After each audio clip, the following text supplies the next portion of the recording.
Hello and welcome. Radhe Radhe. आज हम बात कर रहे हैं श्राद्ध के बारे में।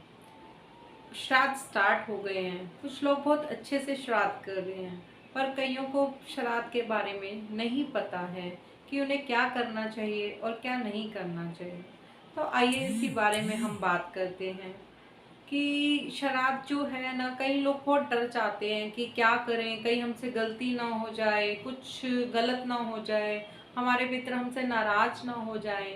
तो इसके लिए जो है हम एक चीज़ कर सकते हैं, हमें डरना नहीं चाहिए।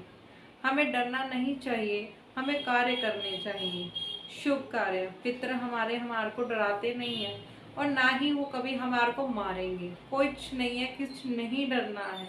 पितर कुछ नहीं करते हैं, वो आशीर्वाद देते हैं। जब वो जीते हैं, माँ बाप होते हैं, आपको कभी उन्होंने कुछ कहा? आपके माँ बाप ने जब जीते जी आपको इतने अच्छे से रखते हैं, इतना प्यार करते हैं, चाहे वो माँ बाप हो, चाहे हमारे कोई रिलेटिव हो, इतनी मोहब्बत से कोई इंसान रहता है जीते जी, तो मरने के बाद वो दुश्मन थोड़ी हो जाएंगे।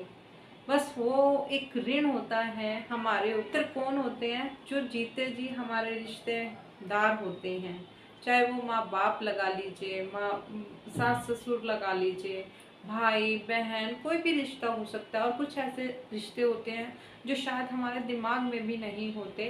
कईयों के मिस कैरेज हो जाते हैं, वो बच्चे भी चले जाते हैं, कुछ अनचाही लाइफ छोड़ के चले जाते हैं।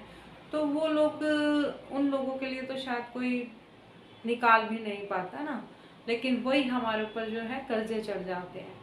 तो ये हमारे पितरों का जो होता है ऋण होता है हमारे ऊपर, जो हमें चुकाना होता है, हमें उतारना होता है।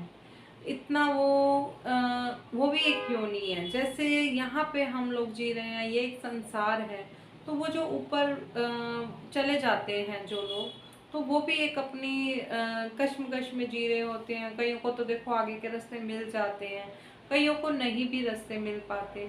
तो जो हम उन्हें भोजन देते हैं, जो हम अपना ऋण भोजन के अनुसार उतारते हैं, तो वो उन्हें आगे के रास्ते देते हैं, उसी से वो हमें आशीर्वाद देते हैं। क्यों? जहाँ वो फंसे होते हैं उनकी डोर उनके हाथ में नहीं होती। आज हमारी डोर हमारे हाथ में है, हम खुद खा सकते हैं, खुद पी सकते हैं, खुद चल सकते हैं, लेकिन वो कहीं ना कहीं हमारे आधार पर टिके होते हैं कि इस टाइम जो हमारे हम करते हैं वो 100 गुना करके उन्हें मिलता है। इसलिए ये दिन जो पितरों के दिन होते हैं वो बहुत बड़े दिन होते हैं। और इस टाइम पे किया हुआ आपका छोटा सा कार्य भी ना उन्हें बहुत बड़ी मुश्किल से राहत दिला सकता है, क्योंकि अब उनके हाथ बंधे हुए हैं और वो आपके आधार पे होते हैं। ये बहुत बड़ा टॉपिक है, इस पे आगे भी चल के हम बात कर सकते हैं। आप मैसेज डालना, मैं ज़रूर आपको बताऊंगी। तो इस टाइम डरने की नहीं, उनके लिए कुछ करने का समय है। तो आप ज़्यादा नहीं, खीर पूड़ी बनाकर उनके नाम की कौओं को डालें, उनके नाम की गाय को दे सकते हैं। बहुत आपको बहुत आशीर्वाद देंगे।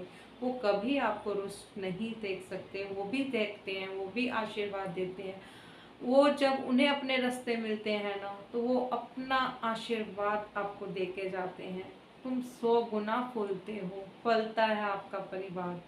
और बस यही कहते हैं कि आपको पुण्य ही प्राप्त होगा।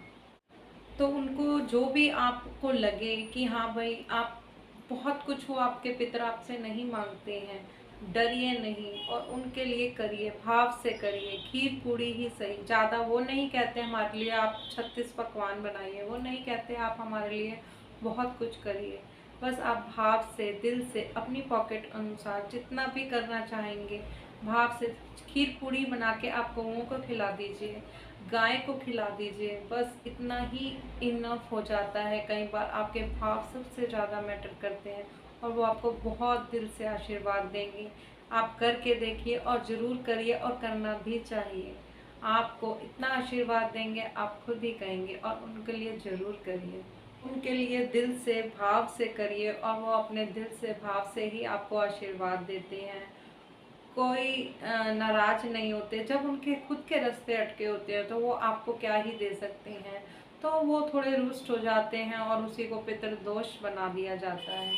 और होता भी है, ऐसा नहीं है कि पितृदोष लगता नहीं है, लेकिन सबको पितृदोष लग गया, ऐसा होता नहीं है।